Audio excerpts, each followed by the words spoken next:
he's an antique collector, but more than that, see, we've written some letters outside, some words for you on the board outside. So can you repeat after me? He's a notalogist,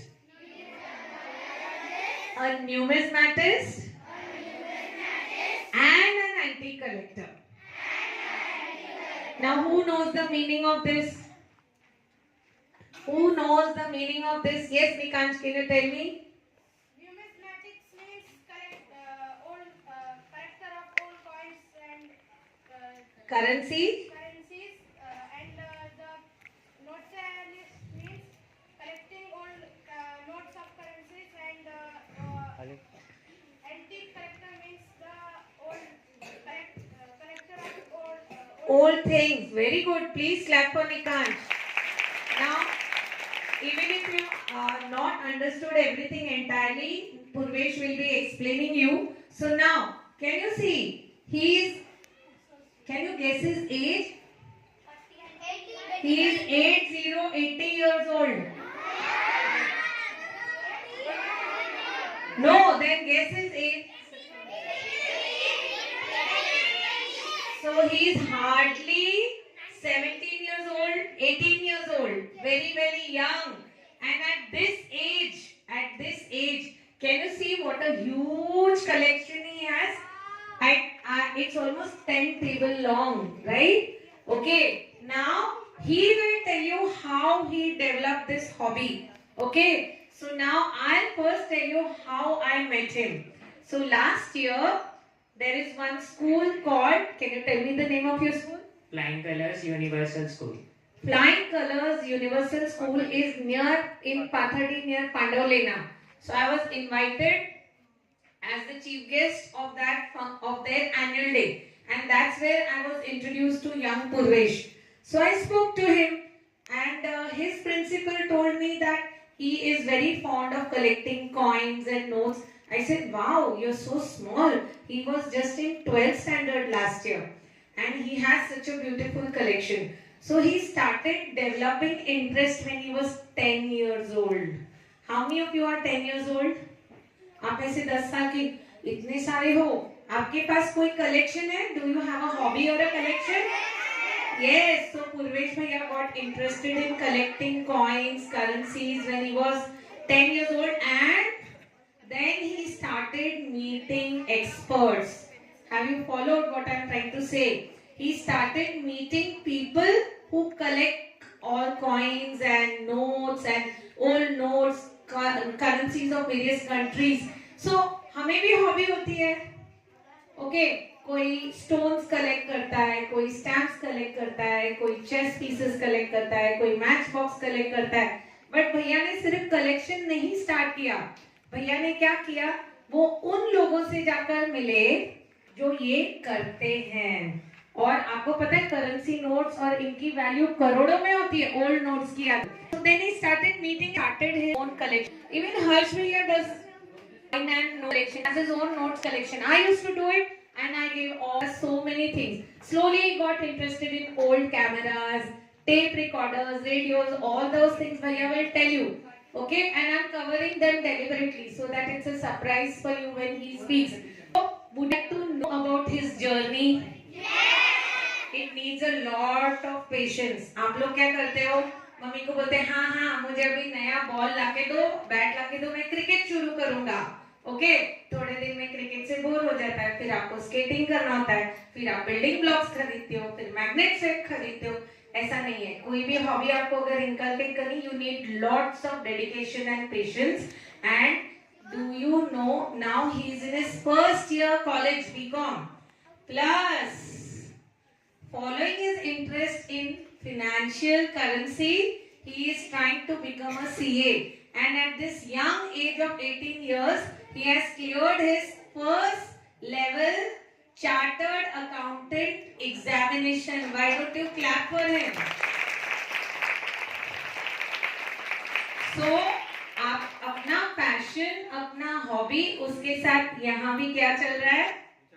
दिमाग भी चल रहा है और पढ़ाई भी चल रही है ना? Deadly combination. Okay, so I am sure he will become something great today, tomorrow, later on in his life. But do you know how many exhibitions has he held till today? आपको पता है कितनी exhibitions? Today is his at this such a young age. Today is his 23rd exhibition. At this young age, he has held 23 exhibitions. Okay. So when I met his principal and I spoke to Purvesh, the annual day got over at 11 o'clock in the night. We were chatting, and I said, Purvesh, can you please come one day to share your exhibition and your knowledge with our children? He said, why not? It's his passion, it's his hobby, and that's why he has taken time off to come today and meet you. And along with him is his mama. See, you need a very dedicated mother to support this. Madam आप एक minute आइए, आपसे एक सवाल है. पूरा घर भर जाता होगा ना, फिर आपको दिल नहीं होता कि सब बाहर फेंक दें? नहीं, अब उसकी हॉबी इसकी वजह से रखना ही पड़ता है. सपोर्ट कर ले आप. देखो, ऐसा आपको अगर कुछ अच्छा करोगे तो हर मम्मी पापा आपको सपोर्ट करेंगे. So are you ready to welcome him today and listen to him? Now I request our Chacha Nehru today. He's also come all the way from Delhi in an aeroplane early in the morning. His flight landed on Ozar Airport and we requested him. We emailed him. Where is grade 6?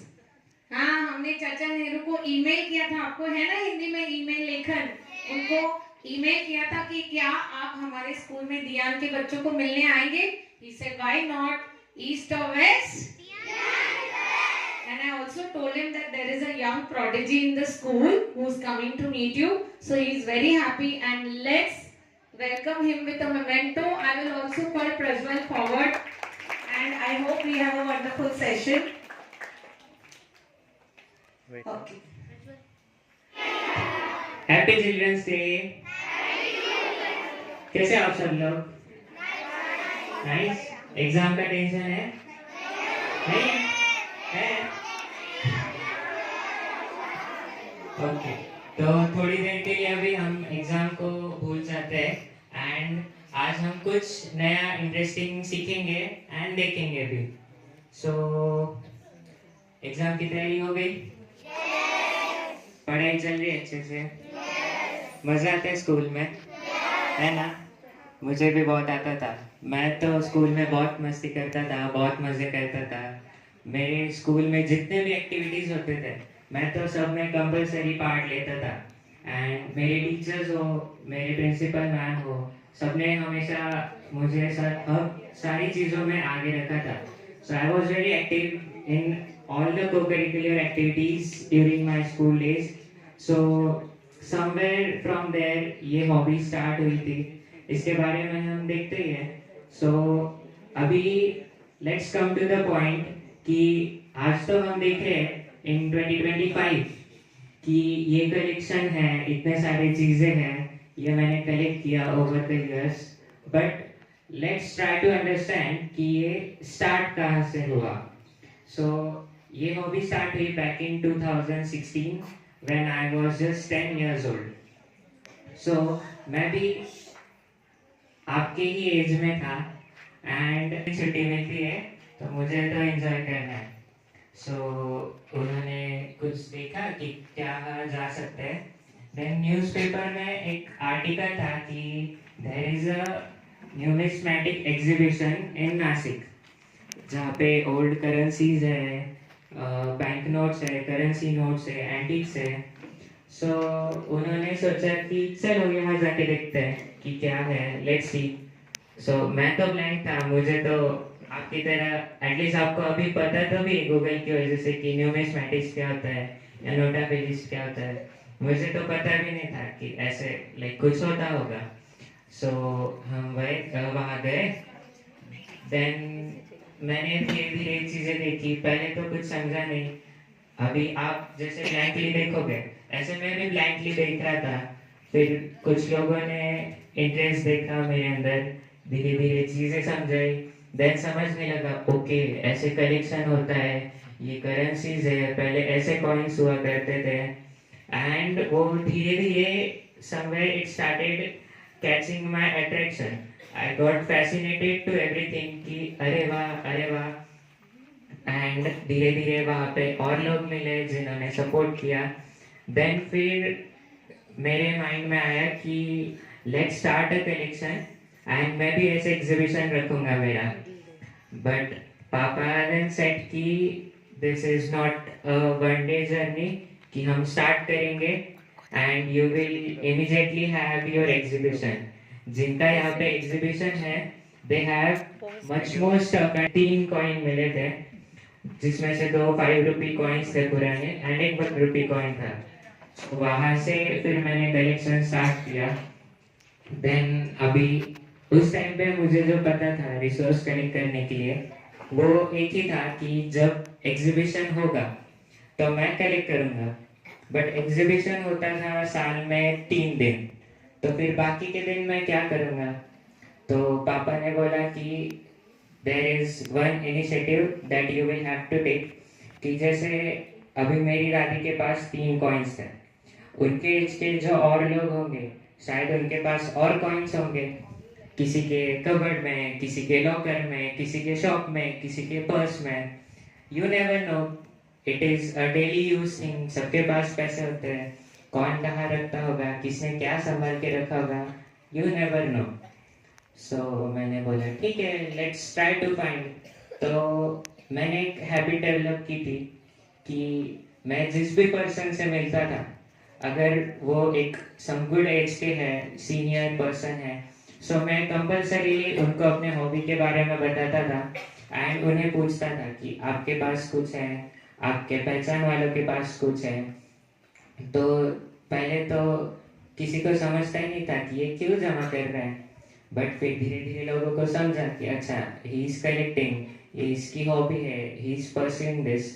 तो फिर धीरे धीरे सबने help करना start किया. कोई 1 coin ला के देता था, कोई 1 नोट ला के देता था and I use to collect.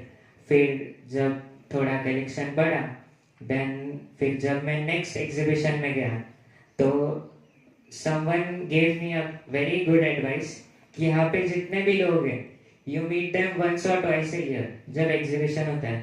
What you do is carry a notebook जिसमें होंगे 3 पेजेस.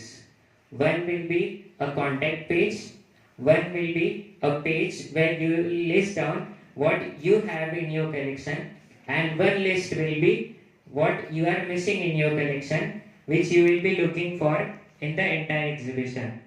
So ये तो काफ़ी अच्छा आइडिया था. मैं जिस भी कलेक्टर से मिलता उसको अपनी लिस्ट देता कि मेरे पास ये है, नेक्स्ट पेज पे मेरे पास ये नहीं है, आई वॉन्ट दिस. सो उसमें से सब लोग कुछ ना कुछ देते थे, गैप फिल हो जाता था.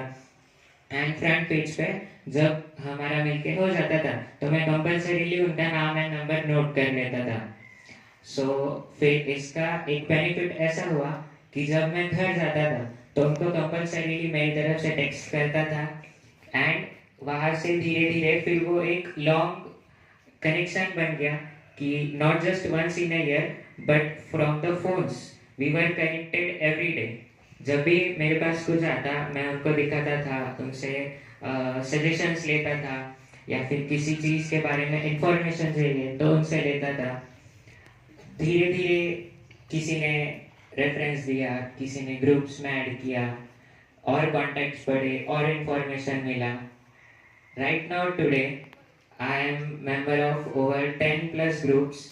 आई run a group myself जहाँ पे वर्ल्ड वाइड कलेक्टर्स है and you will be happy to know that over around I say 50 countries में मेरे कॉन्टैक्ट्स है. इंडिया के सारे स्टेट्स में आई हैव फ्रेंड्स एंड जिनमें से 99% लोगों को मैं कभी नहीं मिला but we know each other very well. तो now I have a new motive कि मैं जहाँ भी जाता हूँ वहाँ पे I drop a message in group कि I am in this city and वहाँ के कलेक्टर्स से मिलता हूँ. सो ऐसे कुछ चीज़ें लोकली स्टार्ट होती है and you build global connections. Now how it will help me is if I dream to study abroad in any country, I can immediately find a collector who will genuinely help me to settle down there. So you never know कि कौन कैसे help करेगा.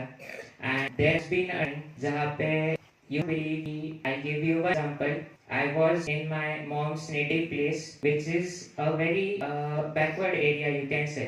So वहाँ पे एक जगह है, which is like a rural community, जहाँ पे किसी को enter होना allowed नहीं है. Even if you go yourself, वहाँ पे कोई बात भी नहीं करेगा. ना वो लोग dot रहते हैं. But फिर मैं वहाँ पे था लॉकडाउन में, तो मैंने बोला कि I collect this. फिर ऐसे मैंने सबको बता दिया था जिनको मिलता था. Somebody came with an idea कि वहाँ पे गांव में अंदर पहाड़ के नीचे एक लेडी रहती है अकेले, उसके पास कुछ कॉइन्स है, बट वो ऐसे तो देगी नहीं. मैं बात करता हूँ, I know their language, you won't understand that. I talk to her and let's see if she gives. तो वो गए वहाँ पे, उन्होंने बात की कि ये ऐसे ऐसे कलेक्ट करता है. And luckily she gave me the coins. The coins that she gave were 1 rupee silver coins of British India. So even if today I go to the market, it is not easy. Even with money I can purchase that coins. But she gave me free of cost for one condition, that I preserve this. Another same story I would like to tell you is that there was a lady in my uncle's neighbor in Gujarat. She used to live alone. She had her small hut. She had no source of earning money.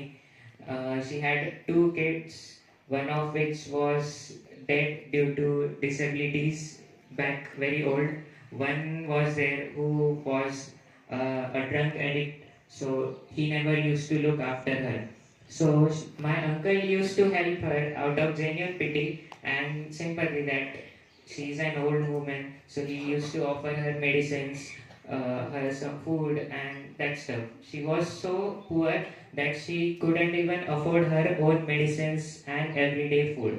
So my uncle used to help her.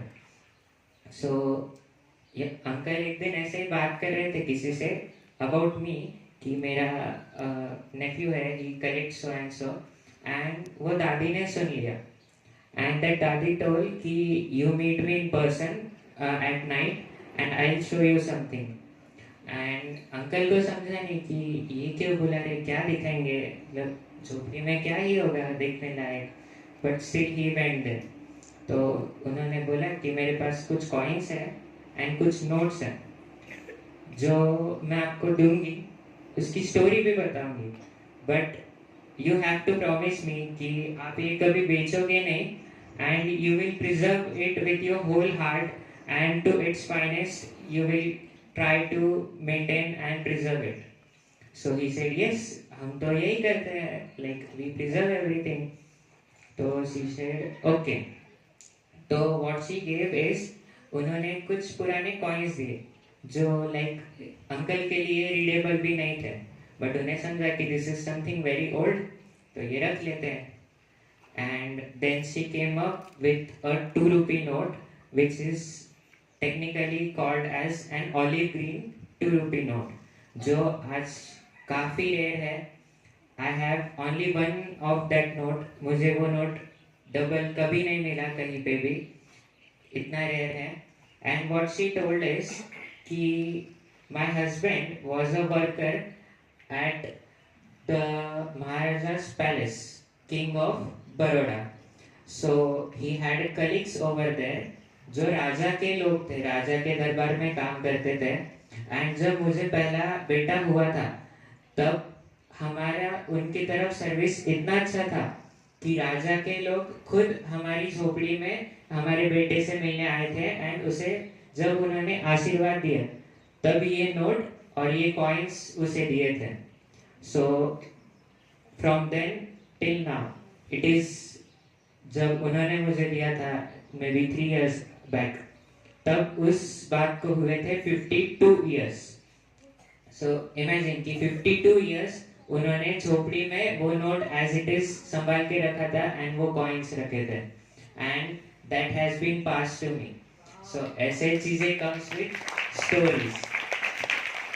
So the motive to tell you this 2 stories इज, आपको नहीं पता कि कौन आपको कैसे help करेगा या फिर आपको किस पर्सन से क्या इनपुट्स मिल सकते हैं. So whenever you meet someone, meet them nicely, be polite, greet them, and introduce yourself in the best way to everyone कि सब लोग आपको help करें, right?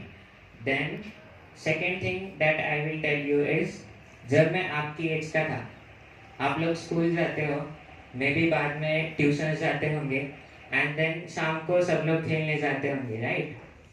But it happen with me कि जब मैं आपकी एज में था तब our locality was not very good, the surrounding and everything was not so well, so मेरे मम्मी पापा कभी मुझे खेलने भेजते ही नहीं थे.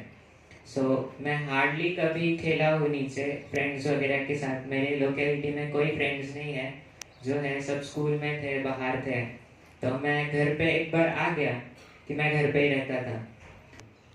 तो मैंने बोला ठीक है. अगेन धीरे धीरे वो खेलने वाला क्रेज निकल गया. जब इसमें इंटरेस्ट आया, I started doing this in the nice time, in the perfect way. आज जब मैं बड़ा हो गया, आई बिकेम मैच्योर, मुझे चीज़ें समझी, देन आई रियलाइज कि it was a very good thing कि उन्होंने तब खेलने नहीं भेजा एंड इसमें डाला. क्यों? Today I am standing in front of you. Why? I got a unique identity that man saw कि he collect something. Not everybody in my age would be doing this, and not just this, किसी की भी कोई और hobby होगी तो he gets a platform. So instead, playing is no day wrong, but instead of just wasting your time in lots of things, collect your time, save it, and invest your time in such hobbies. It will make you different from others. So this is your perfect age to start a hobby. कल जाके मेरे as में भी या आपके teachers के as में भी जब आप चले जाओगे कि हम बड़े होके करेंगे, so ask them can they are they pursuing any hobby, क्या उनके पास टाइम है? They will say no, they are busy, they have their responsibility, they have their duties जो आपके पास नहीं है, एंड समवेयर मेरे पास भी अभी नहीं है. So this age is the best age to start a hobby. No matter कि just about collection, you can do painting. जैसे प्रज्वल is making portraits, ये उसकी हॉबी हुई, he is doing it very well. आप लोगों की हॉबीज हो सकती है dancing, acting, karate classes, many of you go. Sports भी एक हॉबी हो सकती है, काफ़ी लोग स्पोर्ट्स खेलते हैं. नो मैटर कि आपके पास हॉबी क्या है, just start it, pursue it.